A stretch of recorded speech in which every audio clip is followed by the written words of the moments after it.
Hi, I'm Kathy. I hope you enjoyed this video of me walking one of my dogs, Massimo, and telling you about my journey, my experience with chronic illness so far. Thanks for watching.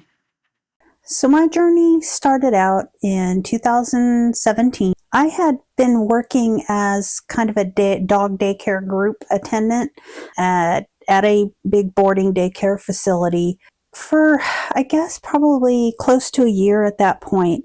And at the same time, I was doing online dog trainer course of study.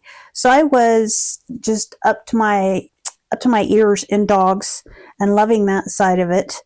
The difficult part was that I was on my feet day long, except for, lunch and a couple of breaks. I was on my feet on a kind of hard surface in a big giant room, truly half the time running around after different dogs, certainly cleaning up messes, helping the dogs interact, taking dogs to and from, the playroom. I was physically working very, very hard. And I was noticing I was having a lot more problems with back pain and pain with my hands. I'd had a previous diagnosis, previous issue with carpal tunnel in my hands from years before that. And I just kept kind of writing it off like, yeah, I'm doing a lot of physical stuff. I have had problems in the past with my back. I do have the carpal tunnel in my hands. So I really just tried to kind of, stretch my hands out, rest my hands as best I could. Same thing with my back. But it was getting really, really difficult. And around that, during all of that, I happened to hurt my foot, kind of really bashing my foot, right foot, kind of toes first into a really hard concrete wall. And when I had gone in, because that was much worse than I initially thought, and I realized I needed to get it looked at and at least get it x-rayed. When I went into the ER, the doctor we were talking about a lot of other things going on because he noticed some stuff with the way that I was standing and a couple other things. Fast forward, he referred me to a rheumatologist and to an orthopedist. And I'm really, really fortunate that random ER doctor did that.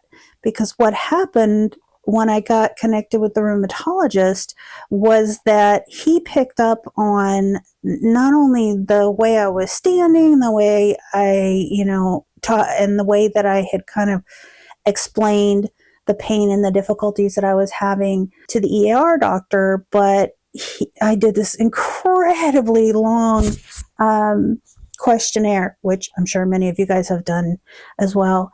And I was, through that whole process, able to be diagnosed with my chronic illness. And backing that up, when I went for the evaluation by the orthopedist, lots of x-rays. I believe at that point they did a couple CT scans, but that doesn't really make sense. Anyway, I'll have to look it up. But that all backed up the diagnosis for my chronic illness. And that chronic illness or at the time, was ankylosing spondylitis. I am now at a stage that is AXSPA, which is axial spondyloarthritis. Mine is visible via x-ray. And for those of you out there with the same thing, hey.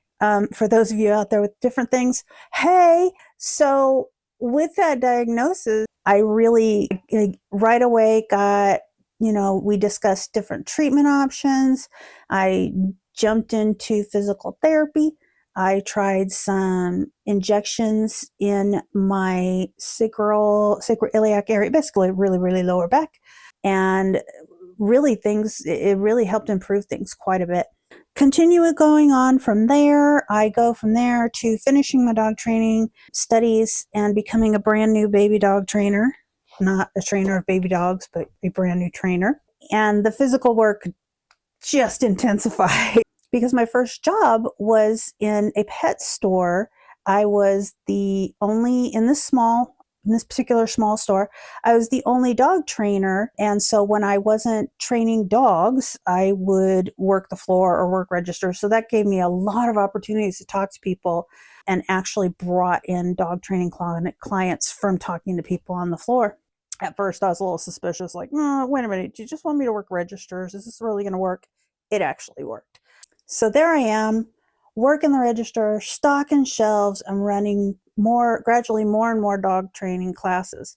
Of course, all those things on my feet, lots of lifting, bending, squatting, dogs pulling on leashes, the whole thing. And I've always been the kind of trainer where I will physically model an exercise to the class. So I will use one of the dogs in the class and I will model the exercise before I give the exercise to the people in the class. It is a very solid way for folks to learn, because they're not only getting the verbal, but they're getting the visual. But it is very physical, and it's a lot on top of the other things I was doing in that job physically. And as time went by, my symptoms started to kind of get worse again, not very uncommon. So in one of my rechecks with my rheumatologist, we talk about it, we adjust medication. I also at that point was starting to have a lot of issues with my right hip. Did an steroid and painkiller injection there too, like I had in my back. Did great, were very helpful. And that's kind of how things went till about 2020. And I connected with, a new rheumatologist where I moved, established care. Things started getting worse symptom wise, and also some other weird symptoms were coming up that I didn't really seem to be right for long with the ankylosing spondylitis. So back for a visit with my rheumatologist, and they do some more testing. And we decide at that point we're going to change one of my main medications and add another medication that typically will help the main one work better. And that really seemed to help quite a bit. Again, at that time, I now was full-time dog training. I was doing groups. I was doing individual training. I was doing individual training at the facility where I did groups, but I was also doing individual training in people's homes, on my feet, walking all different kinds of terrain, every different size dog, truly, from little teeny tiny Bichons to English Mastiffs and everything in between, and all ages, truly from 4 or 5 months all the way up to senior dogs. So physically, it was even more intense activity that I was doing. So I was pretty happy that for the most part, the treatment regime was keeping my pain and my symptoms manageable. But when flares came, the main thing that would put me out would be the fatigue, actually. The pain would get much more intense, but at the time, I could kind of manage it limping along with my existing routine medication-wise, with heat, with ice. And even though I'm not supposed to take NSAIDs, I would occasionally, when it was very, very bad, I would occasionally take ibuprofen to try, to get through. But the fatigue part, it had always been there as part of my chronic illnesses. But when the flares were coming at that point, I would get to a point where I genuinely could not get through a day awake the whole time. So I would have days when I was flaring where I would go out and I would do a couple of dog training appointments, or I would have a couple of classes. And then the rest of the day, I could not stay awake. And it was even difficult at times just trying to stay awake long enough to drive home. It was really concerning. And so at around that time, go back into the doctor, new doctor this time because I've moved again. Life was very, also very intense, with a whole lot of major life changes between 2017 and 2023 for me. So I'd moved again. I had established with a new rheumatologist. So when I went in for my first visit, we talked about all of this. The rheumatologist asked a lot of questions, had me fill out another questionnaire. We sat down, went over all of it, and at that point I was diagnosed with my second chronic illness of fibromyalgia. At that time, I was one of those people that knew very little about it and thought it sounded kind of funky, a little sus. So I really regret even thinking that. Not that I ever said anything to anybody who might have had it negatively, but still in my mind, I feel terrible for thinking that. So of course, I go home and I start researching all over the place about fibromyalgia, and everything about it is just ticking off boxes. Ting, ting, ting. That's me. That's me. That's me. So at that appointment, my rheumatologist wanted to adjust the treatment routine a little bit more. It didn't really help a lot. It helped a little, but it didn't really help a lot. It didn't help at all during flares, but during the in-between times, it did help some. And so I just kind of limped along, and I finally got to the point where I was not able to physically do enough dog training to earn a living from it. And I had to figure out something else. So I continued to train on a very limited basis just because I just couldn't, still haven't completely given it up because I couldn't do it. It is truly the work I love to do the most.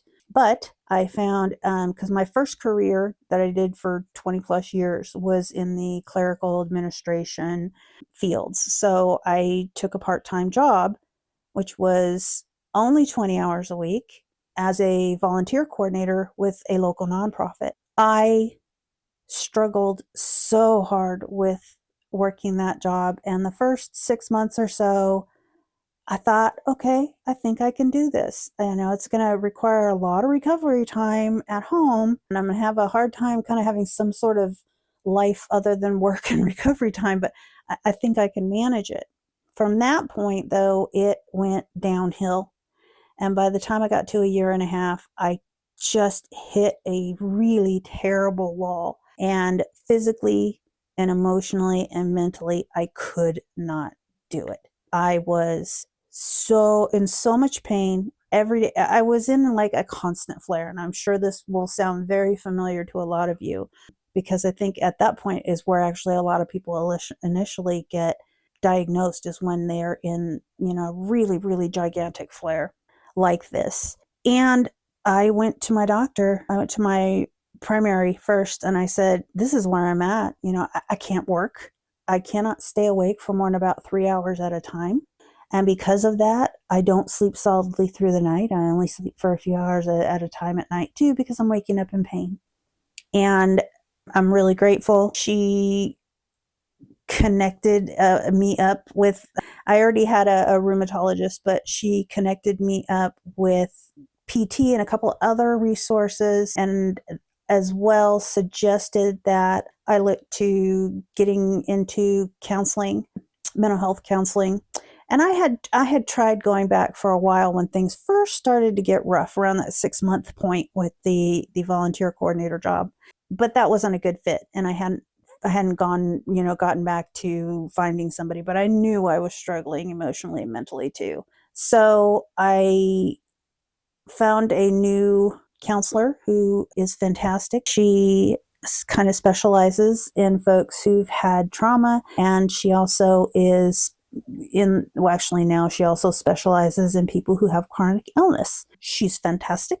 I started seeing her, and I really committed to it because I knew that I was at a point where everything was so overwhelming that I was really committed to doing anything I could do to make it better, because I just wanted to have a life again.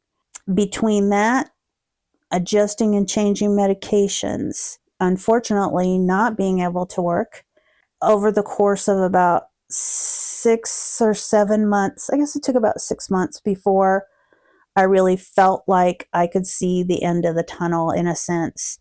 And got to a point also with further testing, lots of testing and hunting from all my doctors. I found out that in addition to ankylosing spondylitis and fibromyalgia, I also have a condition called DISH, which is an acronym. We love the acronyms in the chronic illness world. for diffuse idiopathic skeletal hyperostosis. And guys, be proud of me because I was not reading that. I've actually memorized it. It is basically the bones of my spine are becoming, it's basically where they are becoming irritated, they're becoming inflamed, and the body's response is to make more bone to try and fix it. And it doesn't fix it. It makes everything a little bit worse because you don't need more bone in those areas. There's just enough bone unless you lose some or break some. So there are situations where pressure is put on nerves, pressure can be put on the spinal cord, but also bone can build connecting pieces of the spinal bones underneath the long ligaments that kind of help hold them together. So discovering that really added a whole new kind of look at, and it made some sense of some of the pain that I was having that wasn't really it wasn't really jibing necessarily with ankylosing spondylitis or the fibromyalgia. And at around that same time, my primary doc noticed something on one of my blood tests. So she did dug a little deeper, particularly with some additional thyroid level tests and vitamin D levels and iron. And with iron, like thyroid, there's more tests than just how much you have of it, in your blood. There are tests to determine how well your body's using it and how effectively. So the sum total of that was that my iron was on the low side, just the kind of iron test that most everybody gets.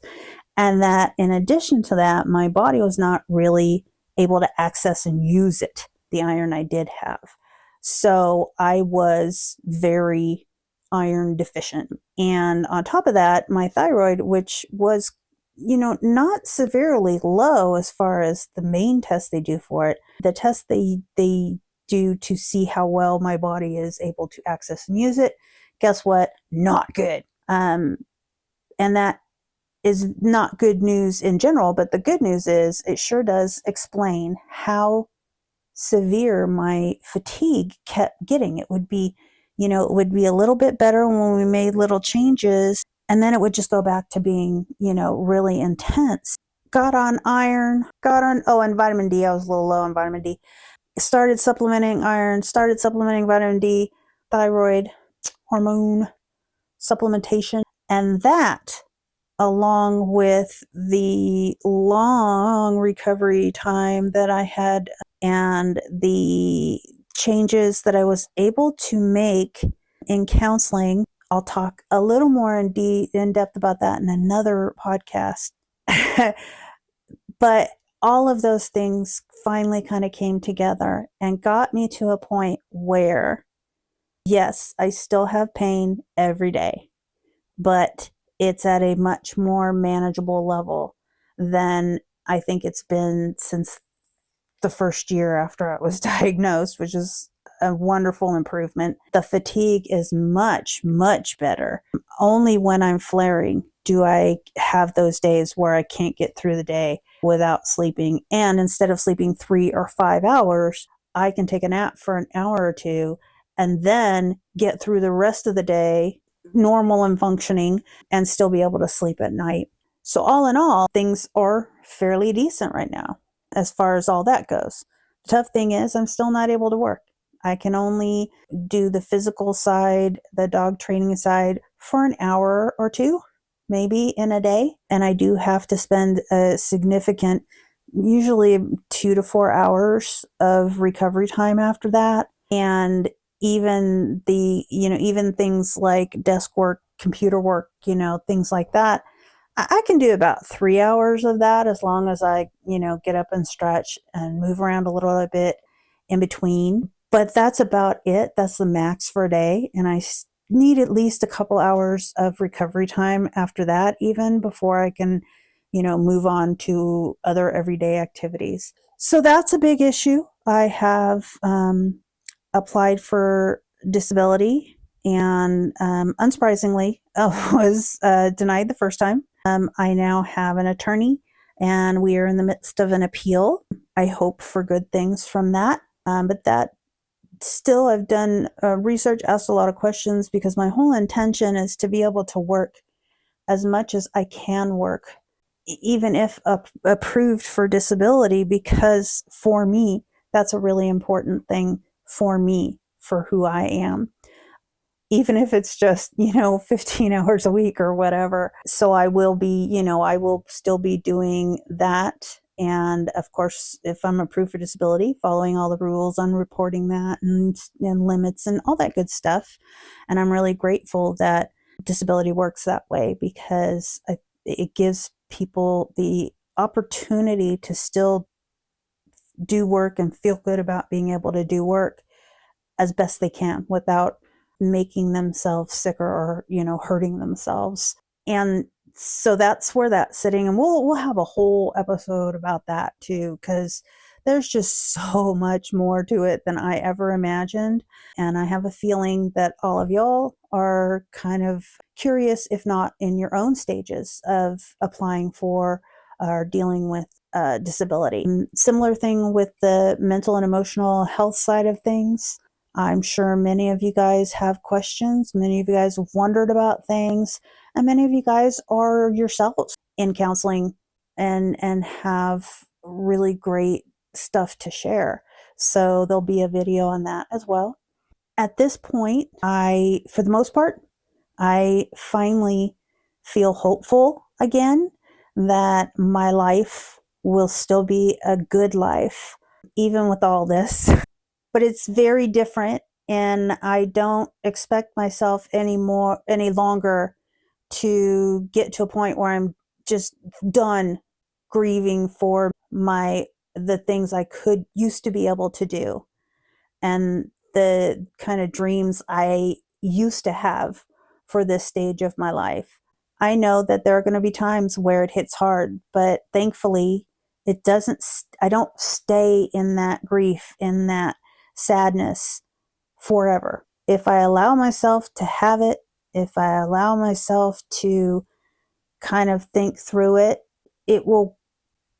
it's kind of like it has its own sort of little life, and for me at least, it was fighting it all the time that was making it much more difficult. But anyway, I won't get too far into that one, because that's part of the whole different episode. Part of sharing my story, as well as part of creating this channel in the first place, is I really want to actually make it be a community. So to make it be a place where you can participate. And I know everybody's got different levels of where they're comfortable in participating. Hey, if you just want to watch and listen, that's awesome. I hope that you enjoy them. I hope that you get something good from them. And that's fantastic. If you are comfortable sharing your comments, sharing your feelings, your thoughts in the comment section, that's amazing too. I really, really would appreciate that. I want this to be something that's really beneficial and a really good thing for everyone who watches or listens. And I also hope to have some streaming events, I don't call events, streaming times where we can have small groups or a guest and really in a live format communicate and interact with each other, for folks that are comfortable with that. So I really have a lot of high hopes for this channel and for us, and to make this as close to kind of what would be a little kind of community center, I guess, for folks with chronic illness, to really kind of get true support and give true support and get hooked up with good information and share experiences and tips and tricks and things like that, like we would if we were sitting around having coffee and talking about our how we all are in the same boat that we never wanted to be in. So if you got this far, thank you for watching the video. Please like it, subscribe. Absolutely, please do. Add your thoughts in the comments section. I really, really would love to see them. I really appreciate them. I'll be talking to you soon. Have a great day. Take care.